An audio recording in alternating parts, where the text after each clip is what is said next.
Totterville es el presidente ejecutivo de la Red de Organización en el Trabajo del Reino Unido, una asociación sin ánimo de lucro de las organizaciones de empleadores, sindicatos, colegios profesionales, organismos públicos y universidades comprometidas con el desarrollo y la difusión de nuevas formas de trabajo. Un apasionado defensor de las prácticas organizativas que combinan alto rendimiento y alta calidad de la vida laboral. La carrera de Peter como investigador, asesor político y consultor se ha centrado en la construcción de puentes entre el conocimiento y la práctica académica. Mantiene estrechos vínculos con universidades del Reino Unido y del resto de Europa, especialmente a través de sus funciones como profesor visitante en la Universidad Kingston de Londres y como Senior Research Fellow en la Universidad de Bath. Peter ha profundizado en el desarrollo económico y tiene un doctorado en reestructuración industrial y política pública. Posteriormente fue nombrado como profesor de Organización del Trabajo en la Universidad de Nottingham-Trent, donde fundó el Instituto de Trabajo como un centro con financiación externa para la investigación y la consultoría. Desde esta base se construyó y dirigió el Consorcio de Trabajo y Tecnología Europea, que implica a socios de toda la Unión Europea. Peter abandonó Nottingham-Trent University en 2005 para dedicar más tiempo a UK One, que le ayudó a crear en 1998. Bajo su liderazgo, UK One ejecuta una cartera de proyectos que abarcan la investigación, la difusión y la promoción de políticas centradas en la práctica de vanguardia en la organización del trabajo, así como en la reflexión prospectiva sobre el trabajo. Workplace Innovation Limited, la empresa que creó en 2011 y que Peter ha ayudado a la compañía a construir una base de clientes importante, siendo proveedor preferente de British Telecom. Peter ha publicado varios artículos, capítulos y documentos relativos a la organización del trabajo y el desarrollo económico. Es ponente habitual en conferencias, seminarios a empresas, responsables políticos e investigadores de toda Europa y de otras partes del mundo. A nivel de junta directiva, tiene experiencia como 7 años como director no ejecutivo en el Nottingham City Hospital. También fue director de política europea en Ecotech Research and Consulting. Peter además es presidente de Musica, eso parece euskera, pero es una organización rumana, Musica, una organización rumana, una organización benéfica con sede dedicada a trabajar con adultos desfavorecidos y niños en Rumanía. Es administradora asimismo de Baltimore House Trust, una organización benéfica comprometida con la restauración de un edificio en Devonshire. Y además, extenso currículum, pero además es director no ejecutivo de Rightwise, una empresa social que promueve el transporte sostenible y gestiona la Asociación del Transporte en Nottingham. Peter, please. Bueno, no voy a repetir todo lo que he dicho, pero como iba diciendo, es una maravilla volver al sol de Donosti. Y veo que hay una coalición maravillosa de personas aquí comprometidas con algo muy importante, para que el trabajo sea mejor y que la experiencia del trabajo sea mejor para todas las personas y construir así una economía mejor y más productiva. Lo que quisiera hacer en los próximos minutos es mostrar algunas de las evidencias e ideas que subyacen a lo que es un puesto de trabajo participativo. Vamos a ver algo un poquito diferente. Workplace innovation is about creating places to work where people at all levels use and develop their skills, knowledge and creativity. Se trata de desarrollar destrezas, conocimientos, creatividad. Todo ello contribuye a la innovación en el puesto de trabajo. Esto implica experiencia, prácticas, influencias. Esto es nuestra vida diaria en el puesto de trabajo. Todo tiene que ser emocionante, excitante, pero la gente va a trabajar para hacer dos cosas: realizar tareas de la mejor manera posible, pero también aportar ideas y experiencias para mejorar la empresa. Cada una de estas prácticas juntas crean algo nuevo, algo transformador, algo que no se puede crear solo de la nada. Esta energía la llamamos el quinto elemento esencial. Es el corazón del trabajo, la participación y la productividad de los trabajadores. ¿Cuáles son los 4 elementos tangibles que se combinan para crear este elemento, el quinto elemento esencial? el trabajo individual de los empleados y de los equipos, la estructura de la organización en su conjunto, crear oportunidades para la reflexión y la mejora. Y finalmente, escuchar la voz de los empleados y en las decisiones políticas y estratégicas de la empresa. Eso es lo que constituye nuestro mundo: la tierra, el fuego, el aire y el agua. Empecemos con la tierra. ¿Qué hacemos cada día? ¿Cuál es nuestra tarea individual? ¿Cuál es la base, el fundamento, el estrato de una organización? ¿Confiamos unos en otros? ¿O siempre pensamos que alguien nos está supervisando y mirando por encima del hombro, comprobando que estamos haciendo las cosas bien? A veces esas revisiones o comprobaciones son necesarias, pero a veces nos molestan y impiden que hagamos bien nuestro trabajo, especialmente cuando tenemos la experiencia y las destrezas necesarias para realizar este trabajo y para satisfacer al cliente. Yo creo que la confianza es un nutriente fundamental. Podemos ayudar a nuestros colegas a trabajar mejor. Cuando les juzgamos mal o les supervisamos continuamente, pueden pensar que es una amenaza. No se trata solo de seguir las reglas. ¿Estamos participando en el proceso en su conjunto o somos solo elementos de una maquinaria donde cada uno tiene funciones muy especializadas, donde cada uno somos una parte de una máquina, parte del engranaje? ¿Estamos dentro de un proceso orgánico? Tenemos que estar arraigados en el proceso global para poder estar comprometidos con la calidad y el cliente. La organización dice que trabajamos en equipos. ¿Sí? Estos equipos son grupos de personas que se sientan juntos en algunas reuniones y reportan al directivo. ¿Es cooperación real? Estos en realidad son pseudoequipos. ¿Qué son los verdaderos equipos? Los equipos son lugares donde las personas comparten conocimientos y problemas, donde se rompen las barreras, donde se generan ideas de mejora, innovación y crecimiento a través de las tareas diarias y de la experiencia diaria de los distintos miembros del equipo. ¿Qué ocurre entre los distintos equipos? ¿Tu equipo trabaja solo o aislado? ¿O tu equipo está vinculado con los demás equipos de la empresa en cooperación y todo el mundo apoya la tarea de los demás? Después el fuego. Fuego es comprender. Cuando comprendemos, vemos claramente que las cosas se calientan, se iluminan y todos nos beneficiamos de ello. Se trata de entender mejor la empresa para que sea más innovadora, compartir lo que hacemos, constituir mejores productos y tener una mejor relación con el cliente. Comprender supone compartir la comprensión y lo que los demás tienen que decirnos, para que así se extienda el fuego. Si las personas pueden trabajar juntas dentro de equipos empoderados y confiados, podemos mejorar la organización y que sea más innovadora hasta cierto punto, porque nos hace falta un elemento más, el agua. La vida es imposible sin agua. ¿Cómo podemos hacer nuestro trabajo sin agua? ¿Podemos tomar distancia con respecto a lo que hacemos cada día? ¿Podemos mejorar? ¿Podemos evaluar lo que ha ido bien en la última semana? ¿Podemos abrir nuevas oportunidades de mercado? Con ideas, con tiempo, espacio y autorización. Eso es lo que necesitamos para que el trabajo fluya como el agua, porque si no, se sobra y sale fuera. Incluso, ¿qué pasa cuando volvemos a casa el viernes por la noche? No tenemos que hacer que se sobre todo eso, sino que permanezca en la organización para que fluya como el agua la corriente de ideas, porque es un recurso fantástico para la mejora y la innovación. Y hay que moverse. Hay que moverse con el fuego, con el agua, hay que crear espacios y tiempos de trabajo para que se reúnan los equipos y generen nuevas ideas. Tenemos que compartir las ideas, dedicar espacios para que las personas que piensan distinto trabajen juntas, animar a la creación de lugares de encuentro o cafés para evitar las presiones inmediatas del trabajo diario. También los directivos, los responsables, tienen que estar enterados porque son los que van a hacer las preguntas más difíciles. Tienen que desafiar lo que se está haciendo en los equipos. Tenemos que conseguir que el mejor argumento gane. Pero los managers, los directivos, ante todo, escuchan.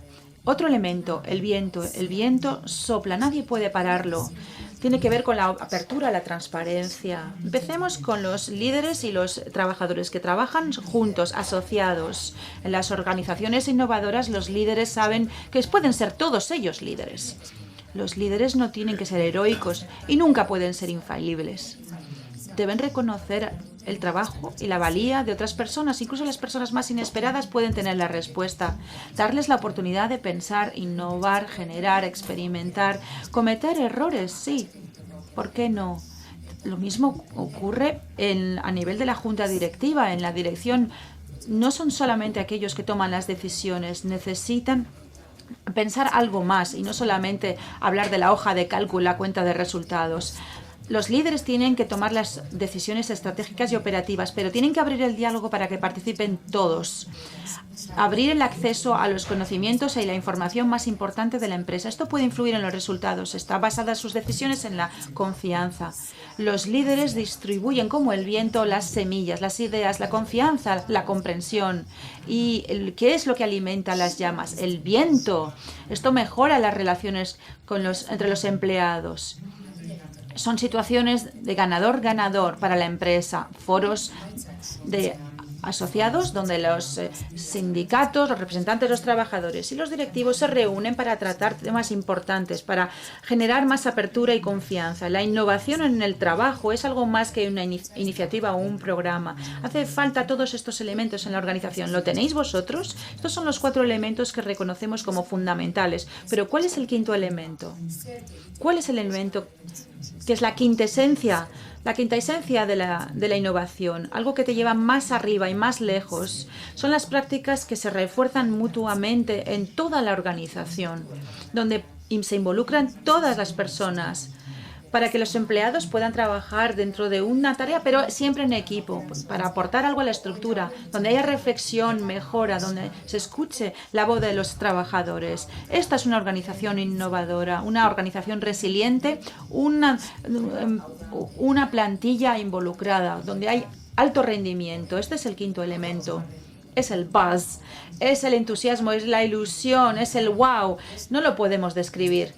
Es la experiencia que uno adquiere cuando trabaja en una organización donde hay conocimiento y creatividad aportados por todos, a todos los niveles, donde se reconoce el aporte de cada persona, donde se celebra su contribución.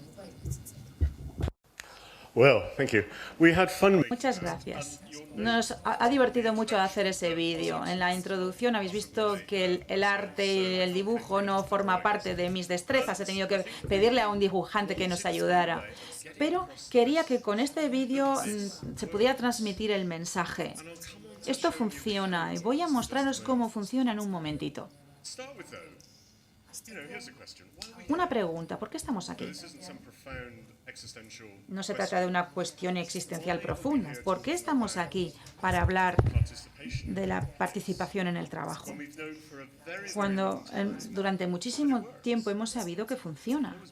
Yo nací en los años 50. Bueno, soy bastante mayor, como podéis comprobar. Y en los años 50, el Havenstock Institute reprodujeron evidencias y pruebas de que si uno hace participar a los empleados a todos los niveles, obtenemos organizaciones más productivas, más sanas, donde uno quiere trabajar. Los años 50 pasaron hace mucho tiempo. ¿Cómo puede ser que cada vez más organizaciones no estén aplicando estos métodos o esta filosofía? ¿Por qué hay muchos trabajadores que no participan, que no se involucran en su trabajo, que no dan todo lo mejor de sí? ¿Por qué tenemos tantas personas que están de baja y que se enferman debido a su trabajo? Esto es una pregunta muy difícil de responder. ¿De qué estamos hablando? Están creando espacios o lugares de trabajo donde todo el mundo pueda utilizar todos sus talentos, sus aptitudes, su creatividad diariamente en su trabajo. Que tengan ganas de ir a trabajar para hacer dos cosas. Realizar sus tareas funcionales de la mejor manera posible, pero también, ¿para qué vienen? Para ayudar a mejorar el servicio, la empresa, los productos, los procesos en los que intervienen. Esta investigación deja muy claro que el impacto de la participación es fundamental en el rendimiento y en la productividad. Los estudios suecos de los años 90, principios de los 2000, muestran que si comparas dos organizaciones idénticas que están haciendo el mismo producto. Una de esas empresas utiliza un sistema de línea de producción tradicional y la otra empodera a los trabajadores en equipos. Pues incluso en la segunda empresa hay unos aumentos de productividad de casi el 60% debido al empoderamiento. ¿Por qué los demás no lo están haciendo? Todos sabemos que esto tiene un efecto fundamental en la salud. No solo estoy hablando de la reducción del absentismo laboral o mayor motivación de las personas cuando van a trabajar y hace mal tiempo y están un poquito enfermas. Hay algo más.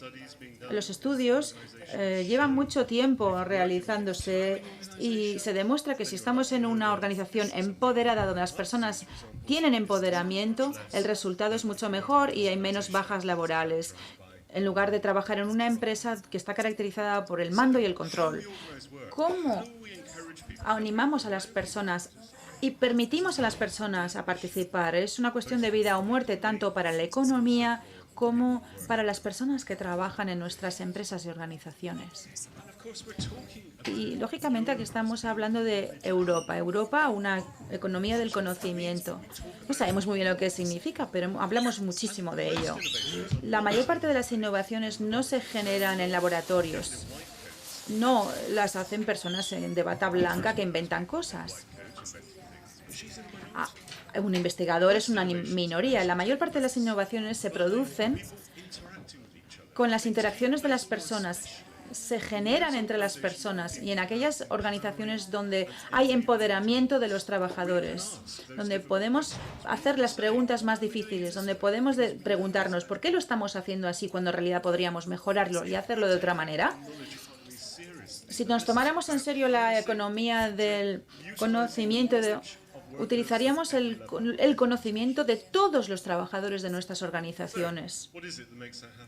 ¿Y qué es lo que contribuye a ello? ¿Cómo se consigue? ¿Cómo hacemos que estas organizaciones realmente funcionen? A veces vas a una empresa y en cuanto pasas la puerta, de entrada ves que hay algo diferente. Notas que hay algo diferente, algo que está ocurriendo que la desmarca de otras empresas. ¿Qué es lo que la desmarca? ¿Qué es lo diferente? Os puedo decir lo que no es esa empresa. No es una iniciativa de recursos humanos muy bonita, no es una estética, no es algo que se impone, no son sugerencias que se imponen. En realidad suelen ser empresas que no funcionan en base al mando y al control, no se basa en una sola iniciativa. Luego hablaremos de ello.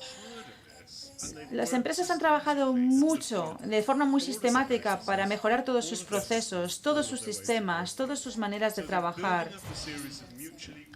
Se trata de prácticas que se refuerzan recíprocamente, que hacen que la participación entre los trabajadores mejore y aumente mucho.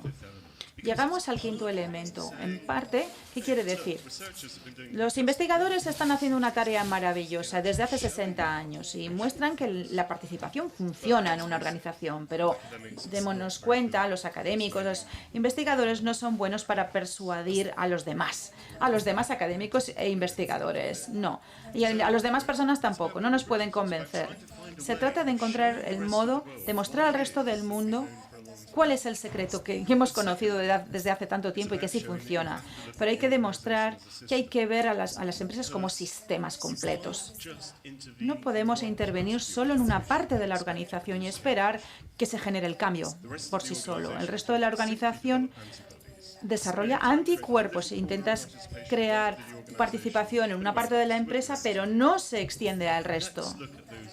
Veamos cuáles son las prácticas que se refuerzan mutuamente. Hemos visto el vídeo, pero vamos a ver elementos prácticos. Vemos cómo está organizado el trabajo en una empresa. ¿Cuáles son las experiencias laborales diarias de los empleados? Bueno, no quería hablar de John Lewis, de esta empresa, porque hay gente que quizás sepa mucho más que yo de John Lewis. Pero yo compro ahí y es la empresa de distribución más apreciada por los ingleses. ¿Qué tiene John Lewis que no tengan los demás? En los medios. Aquí tenemos el personal que celebran su prima del 14%. Es una empresa participada por los empleados. Se sabe Los socios son los trabajadores, se llaman a ellos mismos socios. ¿Es eso lo que hace que tenga tanto éxito esta empresa, este comercio, John Lewis? Bueno, yo estaba hablando con los sindicatos en el sector de la distribución y del comercio y me dicen que en realidad hace unos años no era un buen lugar para trabajar John Lewis. Era una cultura muy tradicional a nivel empresarial. Si no formabas parte de esa cultura, no podías durar mucho. La gente no se lo pasaba bien, pero cambiaron. Reconocieron que no era suficiente con que hubiera participación de los empleados. Tenía que haber un cambio en la cultura empresarial de John Lewis. Veamos algunas de las prácticas que han puesto en marcha en John Lewis. Son importantes. Se trata de que el personal se preocupe por el servicio al cliente, se implique, que entiendan realmente qué es una buena experiencia comercial para un cliente. También se trata de darles poder, de empoderar a los empleados. Tienes una reclamación, una queja sobre algo que te has comprado en estas tiendas. ¿Qué quieres hacer? ¿Qué quieres que ocurra con esa reclamación? ¿Quieres que venga el vendedor y te diga: es que no puedo solventar este problema, tengo que ir a buscar al jefe? Y te esperas 5 minutos y te pones nervioso, viene el jefe y te dice: lo siento, tengo que llamar a la sede de la empresa. ¿Ese es el tipo de servicio al cliente que esperas? No, según John Lewis eso no es cierto. Hay que resolver el problema de la mejor manera posible para el cliente. Pero no importa tanto cómo. Tiene que haber un proceso de aprendizaje que venga desde abajo. Es importante saber lo que piensan los clientes, pero lo importante es la experiencia diaria de las personas que sirven y que atienden a los clientes en la tienda y que haya feedback. Capturar la experiencia práctica y el conocimiento en la primera línea. A veces es extraordinario. Esto captura la imaginación de las personas.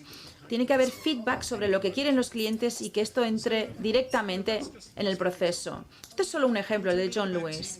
Estamos hablando mucho del trabajo en equipo. Lo habéis visto en la película, en los dibujos.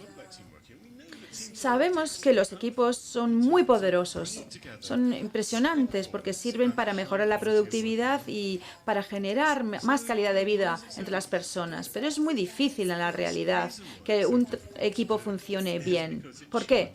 Porque desafía y reta muchas de las percepciones empresariales. ¿Qué es ser un manager? ¿Qué es ser un jefe o un directivo? Tú tienes que empoderar a tus equipos para que tome decisiones. Los managers piensan que se les quita el poder, son reacios y no confían en muchas organizaciones, no quieren dejar su poder y delegar. Uno de los problemas es que todo el mundo piensa que trabaja en un equipo. Hablas con la gente y te dicen mi equipo, esto y lo otro, pero los estudios demuestran lo contrario. Esto es el servicio de salud en el Reino Unido. El 90% de las personas, en la mayor parte de los sectores del Reino Unido, no trabajan en equipos empoderados, que sean realmente responsables de sus propias decisiones, no tienen la capacidad de hablar al resto de la organización y al resto de los equipos sobre cómo mejorar las cosas, para compartir problemas y soluciones. Y no tienen autonomía y no hay mucho diálogo y además hay roles que se solapan. Cuando vemos lo que ocurre realmente en un equipo, no en un pseudo equipo, sino en un equipo real, vemos lo que ocurre en una organización no tan excepcional, sino que es bastante minoritaria en Europa. Y esas eran las características de un equipo. Se trata de romper barreras entre distintos departamentos, funciones. Es algo crítico. Nos frustramos tantas veces porque los del departamento de finanzas no se ocupan nada de lo nuestro. Y no hay comunicación. Nos frustra porque el departamento de finanzas no entiende lo que estamos intentando hacer. O porque lo único que quieren es hacer recortes en la empresa y no nos escuchan, porque están lejanos, porque son gente que está trabajando en otra oficina, en otra zona del mundo o de la empresa. ¿Qué sería entonces si aquí en Innocent, que es una empresa que hacen smoothies, que hacen comida sana, zumos, etcétera, varios cientos de personas? ¿Con quién estás sentado en la oficina aquí? Pues Puede ser personas muy variadas.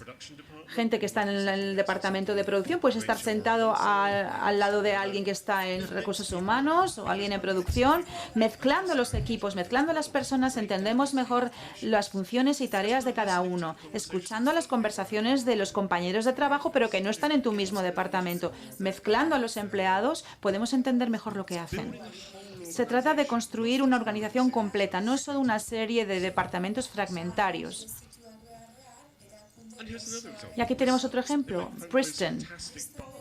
Hacen unos baños maravillosos y accesorios para baños y complementos. Me gustaría comprarme alguno de estos grifos. Son fantásticos. Pero, en general, aquí dice, no queremos que hagan bien el trabajo. Cuando hacemos evaluaciones cada año, cuando hablamos de las personas sobre lo que se consigue, las empresas queremos saber cómo han cambiado sus actividades laborales, sus trabajos. Si no cambias el trabajo, si no cambias tu rol o tu función, no estás aprendiendo nada. Queremos que las personas aprendan en su experiencia laboral diaria y que aporten ese conocimiento para que se cambie la manera de trabajar, para que sus roles cambien progresivamente. Se trata de evolucionar continuamente, en consulta con vuestros colegas, con vuestros directivos, con vuestros jefes, pero que exista ese proceso continuo de aprendizaje continuo que alimente el resto de la organización. Este proceso de ser capaz de tomar distancia con respecto a la labor diaria, pensar en las cosas de forma diferente, porque en realidad si no son activos perdidos. Todos nosotros tenemos ideas sobre nuestro trabajo, tenemos historias, anécdotas, cosas que han funcionado bien, cosas que han ido mal. ¿Qué hacemos con toda esa experiencia, esos conocimientos? ¿Cada cuánto tiempo o cuántas veces las personas creen que se está aprovechando ese activo personal, esa experiencia personal del trabajo y que se está aplicando para innovar en la empresa? En el Reino Unido tenemos un hospital con 5.000 empleados, médicos, enfermeras. Teníamos muchas estadísticas recopiladas sobre la calidad de la asistencia sanitaria. Personas que eran responsables realmente de una innovación impresionante. Pero en realidad esto era un grupo, mira, en un pub de un grupo de enfermeras un viernes por la tarde. Y se cuentan las historias de su vida diaria.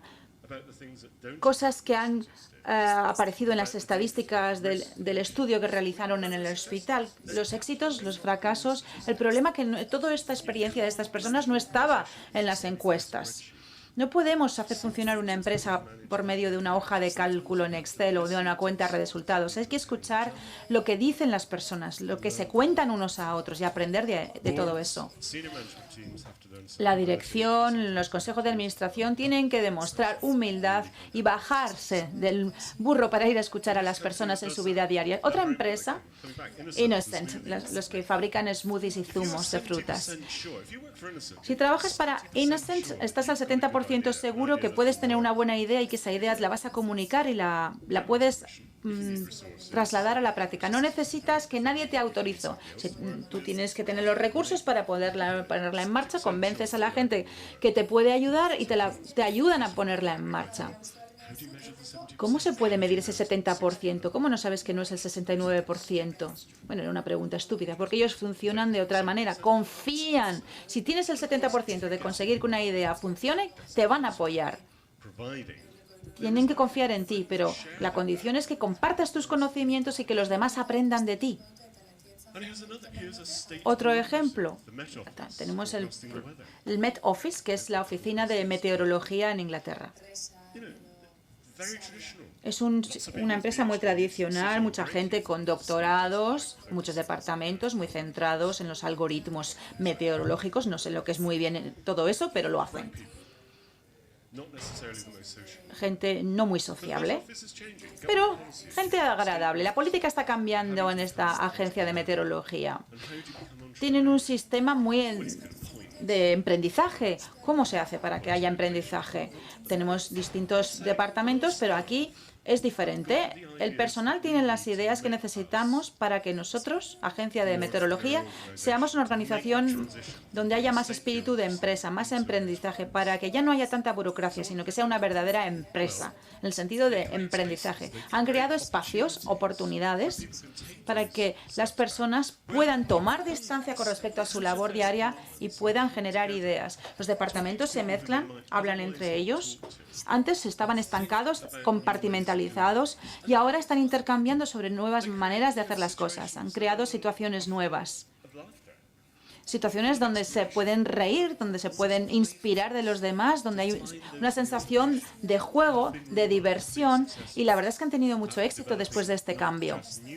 No solamente desarrollar nuevas maneras de aportar o ofrecer los servicios tradicionales, sino otras maneras de compartir el conocimiento. Hay publicaciones, películas sobre la meteorología, algo que no es nada burocrático ni tradicional. Incluso la policía ha cambiado. En la policía sabemos que no son las organizaciones más innovadoras en el Reino Unido, no sé aquí, pero allí no. La policía de Devon y Cornualles no tiene una gran reputación de modernidad, pero ¿qué han hecho? Enfrentarse a sus desafíos. ¿Cómo podemos hacer para cubrir una zona rural muy amplia cuando ha sufrido recortes año tras año? ¿Cómo cubrir esto a nivel de la policía? ¿Cómo hacerlo? Pues no intentando contratar a un buenísimo contable que te va a explicar dónde hacer recortes, sino hablando con la gente que está en primera línea. Han creado foros donde se reúnen los comisarios, los que están más arriba, hasta los sargentos, hasta los agentes, y se reúnen todos.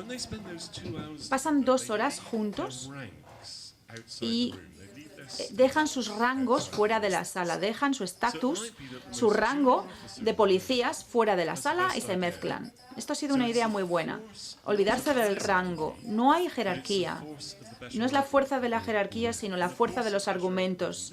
Y en este caso, ¿cuál es la fuerza del mejor argumento? Cuando se enfrentaban al problema de recortes porque no tenían muchos coches patrulla, alguno dijo, pues vamos a utilizar bicicletas eléctricas. Dejemos de usar tantos coches, no los tenemos.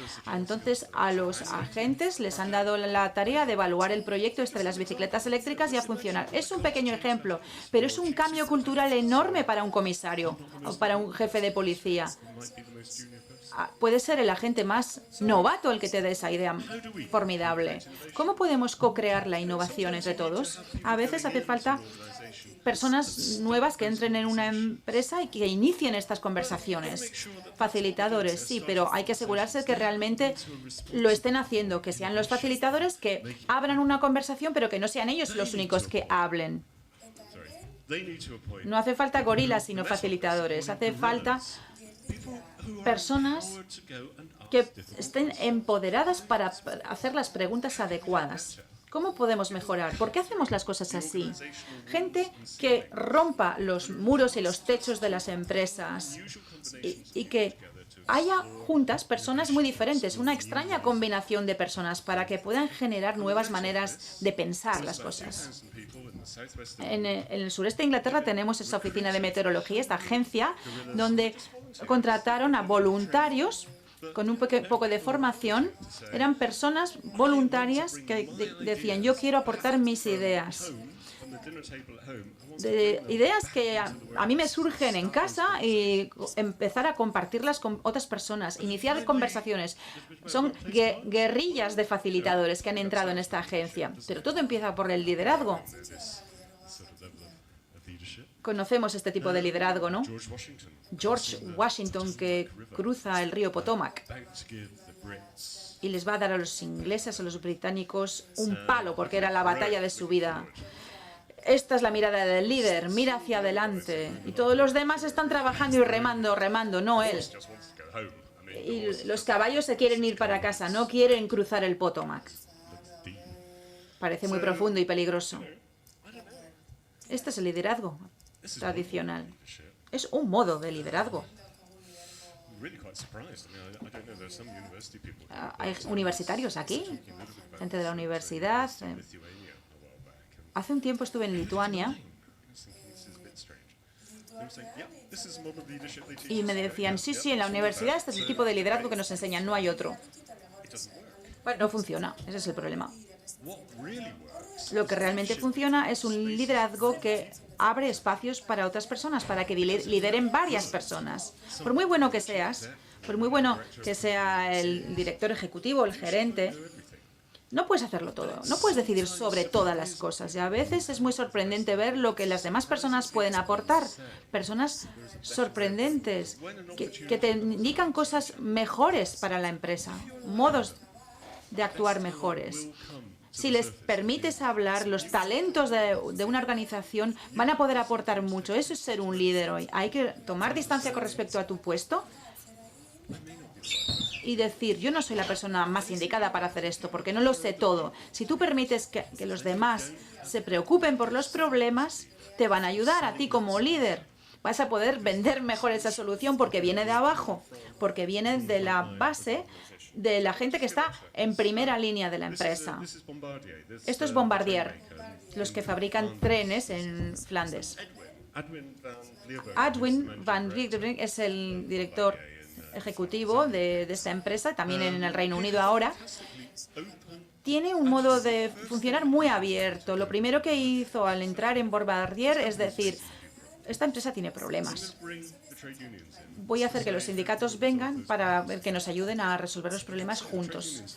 Los sindicatos, la verdad, les costó persuadirlos para que participaran. Pensaban que era una broma, pensaban que era una táctica siniestra de la dirección, pero no. Era muy serio y quería que participaran los sindicatos. Los sindicatos no son solamente la memoria de la empresa. Hay gente que ha estado muchísimo más tiempo que el director que acababa de llegar, sino que están muy cercanos a lo que ocurre en el taller, lo que ocurre en la línea de producción y pueden negociar soluciones ganadoras negociadas. Y tenemos muchos ejemplos en toda Europa de cómo estos procesos se están encontrando con el éxito, porque para resolver los problemas tenemos que oponer argumentos ganadores. Permitir a la innovación salir de la base, del taller, de las personas que están en la primera línea, para que puedan generar nuevas ideas. Cuando ponemos todos estos elementos juntos, tenemos el quinto elemento. Tenemos más productividad, más enfoque al cliente y más rendimiento personal. Hay que volver a esa idea de que se trata de crear espacios de trabajo donde los empleados a todos los niveles puedan aprovechar y desarrollar todo lo que saben en su quehacer diario. Y funciona muy bien. ¿Por qué no lo está haciendo todo el mundo? ¿Por qué solo hay una minoría de empresas que están aplicando esta filosofía? No lo sé, ha habido cientos de estudios. Yo me imagino, porque claro, depende cómo lea uno los estudios en Europa. Yo creo que solamente entre 10 y 15% de las empresas del sector público y privado están usando sistemáticamente modos participativos de trabajar. Solamente ese porcentaje están llegando al potencial mayor de desarrollo de la participación. Es un poco. Es poco, ese 15%. ¿No podríamos hablar de una economía del conocimiento donde se aplique más la participación? Incluso en los países nórdicos solamente tenemos el 25 o el 30%. En el Reino Unido tenemos una cifra intermedia, pero hay un gran desfase. Se trata de cerrar el desfase. Creo que no podemos cerrarlo estableciendo un programa. ¿Qué está ocurriendo? Quiero escuchar lo que se está haciendo en esta zona, qué está ocurriendo con las políticas laborales, los investigadores, los sindicatos, las organizaciones comerciales. Está ocurriendo también en Alemania, en Noruega, en Finlandia. Desde hace 3 o 4 décadas han empezado a promover otras maneras de trabajar y la participación. Pero la lección de esos países no es que lo hagan los gobiernos. No hay que dejar a los gobiernos hacer las cosas, por muy ricos que sean esos programas gubernamentales. Lo que realmente funciona es cuando uno crea una coalición, una comprensión común de lo que son las organizaciones, de lo que todos estos agentes pueden hacer, los sindicatos, investigadores, los políticos. Los investigadores tienen mucha responsabilidad. Transmitir lo que saben, compartir lo que saben, probar lo que saben con los profesionales en el terreno. Pero la gente que dirige las empresas piensa que tienen la responsabilidad de desarrollar prácticas basadas en la evidencia para poder responder a los accionistas, a la comunidad, a sus empleados. Juntar a todas estas personas es fundamental para cerrar ese desfase. Puedo daros muchos ejemplos de regiones en Alemania, en Escandinavia, donde puedes ir a cualquiera de estas empresas, organizaciones, y te van a contar la misma historia sobre lo que funciona, sobre la dirección en la que va su economía. Por supuesto, tiene que ver con las empresas en sí. Y no hay una mejor manera de hacer las cosas, no hay ningún modelo único. Hemos hablado del quinto elemento y yo creo que es el punto de arranque para empezar a pensar y reflexionar y evaluar lo que estás haciendo en tu propia organización en este momento. Pero no es nada perfecto. No es único porque será diferente en cada organización. Las buenas organizaciones que están haciendo las cosas bien, el camino lo han experimentado, han hecho prueba y error y ver lo que funciona mediante el diálogo. Pero en particular, diría, han aprendido los unos de los otros, han aprendido y han compartido conocimiento y comprensión y problemas y a veces también se apoyan entre sí. Hemos llevado a cabo varios proyectos donde llevamos a 3 o 4 personas de distintas empresas para visitar otra empresa y son amigos críticos que entran y dicen, oye, mira, nos encanta lo que estáis haciendo aquí, pero oye, mira, pero aquí las cosas no van muy bien, tenéis que mejorar aquí y quizás os podemos ayudar en esto. Crear una comunidad de conocimientos expertos alrededor de mejor maneras de trabajar, superar algunos de esos problemas difíciles, mantener esta inercia del cambio. A nivel europeo, esto es lo que hace la red de la innovación en el puesto de trabajo europea. Es decir, estamos creando una especie de base de datos, estamos creando oportunidades bien online, cara a cara, para las organizaciones, para que puedan compartir lo que saben, para los investigadores, para que puedan compartir sus conocimientos con los que lo llevan a práctico. Es decir, ver ejemplos donde los sindicatos están haciendo cosas fantásticas. Hemos reunido a sindicatos de 10 países en Copenhague en primavera. Cada uno de ellos realmente se convertía en como una especie de consultor, es decir, expertos con conocimientos a la hora de hacer que mejoren los puestos de trabajo y, bueno, alejándose de las disputas diarias y decir, somos expertos. Nosotros como sindicatos sabemos mucho acerca de lo que hace que un puesto de trabajo sea bueno y tenemos que utilizar este conocimiento de manera más proactiva. Todo el mundo tiene un papel que desempeñar a este nivel. Espero que se unan a nosotros. Si buscáis EWIN a través de Google, o tenemos tarjetas rosas de estas que se pueden llevar a casa luego, o únanse a nuestra comunidad y participar. Muchísimas gracias.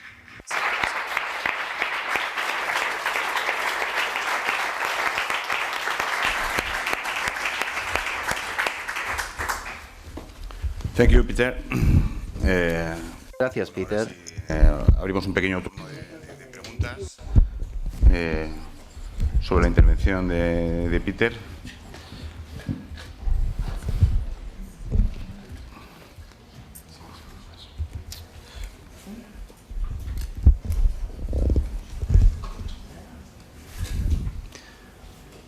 Sí, el micrófono. Thank you, Peter. Sí, buenos días. Una de las claves por las que quizá cada vez que oímos presentaciones de este tipo es quizá que no acabamos de confiar plenamente en las personas, de que pensamos que las personas son limitadas y que nos pueden aportar más de lo que en este momento pensamos que nos pueden aportar. Y la otra, quizá uno de los miedos a entrar en esa zona fuera de nuestra zona de confort, es saber liderar, la palabra gestionar a mí me gusta, liderar con la diversidad, de estar más pendientes digamos, de las personas que pensamos que menos nos pueden aportar en un momento y no nos preocupamos tanto o no ponemos el foco en las personas que pensamos que son los que van a traccionar y las que van digamos, a liderar o van a ser los que nos van a ayudar a ese cambio, a esa transformación. Quizás serían dos de las claves. La pregunta es, resumiendo, la falta de confianza en las personas y la dificultad para liderar o trabajar con la diversidad, las claves de no empezar a dar ese paso. Esas serían las preguntas. Thank you.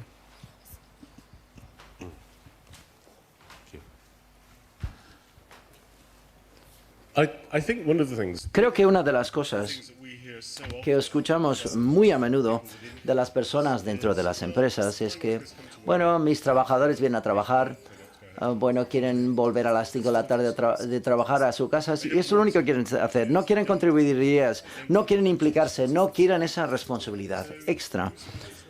¿Quién tiene la culpa de todo esto?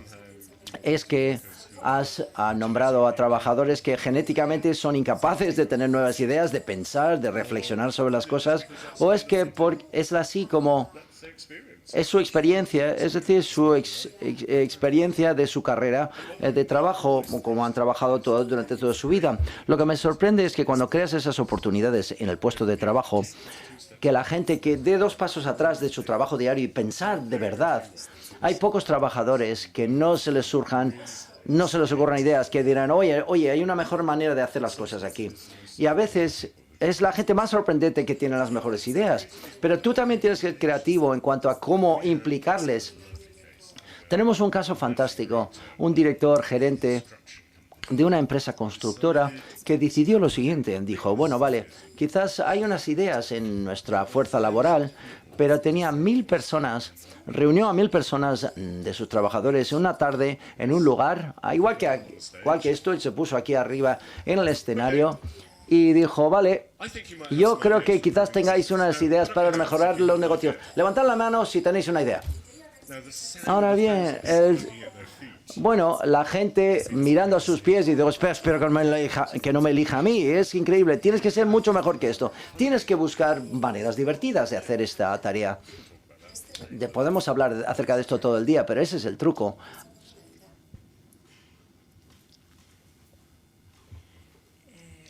Gracias. Thank you, Peter. Voy a hacer la pregunta en castellano. En todo lo que nos has expuesto, no sé si has comentado algo sobre lo que es el contexto social o cultural. Mi pregunta es, ¿en Gran Bretaña está cambiando de alguna forma el contexto como para entender esta filosofía? Porque creo que es un poco contracultura, ¿no? Y por otro lado, otra pregunta sencilla. ¿El tamaño de las organizaciones importa? Creo que sí importa, pero bueno, si hay alguna, si me das pistas y me dices que no, ¿cómo se hace en grandes organizaciones de 1000 personas, ¿no? Esto. Muy buena pregunta. Bueno, de hecho, olvidaros de la idea de que a veces funcionan algunas culturas y no en otras. Y que la gente está implicada y todo el mundo está feliz y todo el mundo es creativo y los demás no lo somos. En Gran Bretaña lo somos y vosotros no. No funciona así. En la introducción a veces trabajo para en Rumanía, es decir, para unos hogares de protección. Hemos hablado con los directivos y decir, no puedes trabajar, no va a cambiar nada, no puedes trabajar con ellos. Y un ministro en el gobierno rumano dijo, oye, no me hables acerca del personal. ¿Por qué? Porque son mujeres que si no estuvieran trabajando con nosotros, estarían trabajando en el campo. No tienen ideas, no van a funcionar. Bueno, esto es una cultura postcomunista. Nadie tiene ideas. Nadie quiere responder a esas preguntas tan difíciles. Vale, eso es un desafío. Y a mí me encantan los desafíos. Así que es lo que hicimos, les reunimos Y a los trabajadores, les reunimos a 30 trabajadoras en una sala y les dimos un ejercicio. Imagínate que fuerais los jefes de esta institución y no tuvieras un director. Y el director estaba escondido esperando que no le vieran. Pero ¿qué aspecto tendría este lugar dentro de 3 años? Y fueron fantásticas. Es decir, tuvieron tantas buenas ideas. La verdad es que reinventaron toda la institución en base a su experiencia diaria de trabajar con los niños y los adultos en esos hogares de cuidados y de protección. Es decir, el director de repente se quedó alucinado porque no tenía ni idea que la gente realmente tenía esas ideas y tenían historias de este tipo. Se puede hacer el teatro. El teatro es fantástico. Por ejemplo, creas una obra de teatro que acaba con un dilema y luego el público tiene que resolver el dilema para los personajes en la obra de teatro. Y hay que vincular cómo resolver ese dilema y conseguir mejoras para tu propia organización. Y nosotros tenemos un grupo de actores cuando entran en estas organizaciones, acabamos con 30, 40 o 50 ideas tangibles, concretas para mejoras. Pero la idea es encontrar la mejor manera de conseguir, activar la imaginación de estas personas. Sí, Peter, yo también quisiera hacerte una pregunta. Has comentado que no debemos dejar las cosas en manos de la Administración. Pero bueno, desde tu experiencia, desde tu punto de vista, ¿qué mínimos habría que exigirle a la Administración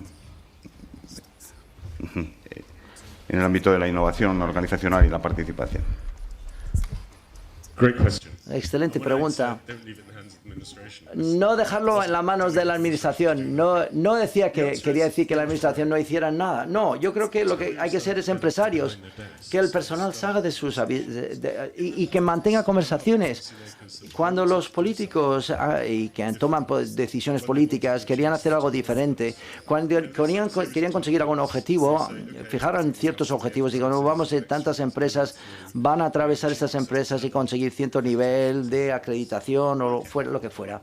Bueno, eso puede funcionar, pero eso realmente lo que va a marcar la diferencia en estas empresas. Lo que vemos en ciertos lugares de Europa es que los políticos dicen, sabemos que muchas empresas dentro de esta región y sindicatos están hablando de lo mismo. Hay un problema determinado. Puede ser que, la fuerza laboral está envejeciendo, o puede ser la productividad, o la salud en el trabajo. Vamos a reunir un grupo de personas que no hablaba entre sí y a ver lo que surge de esto. Y aprender soluciones que pueden surgir de dichas conversaciones.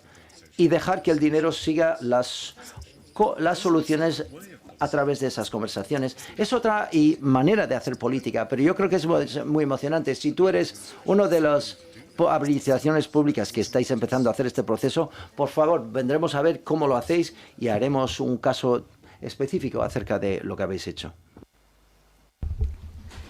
Bueno, si no hay más preguntas, continuamos.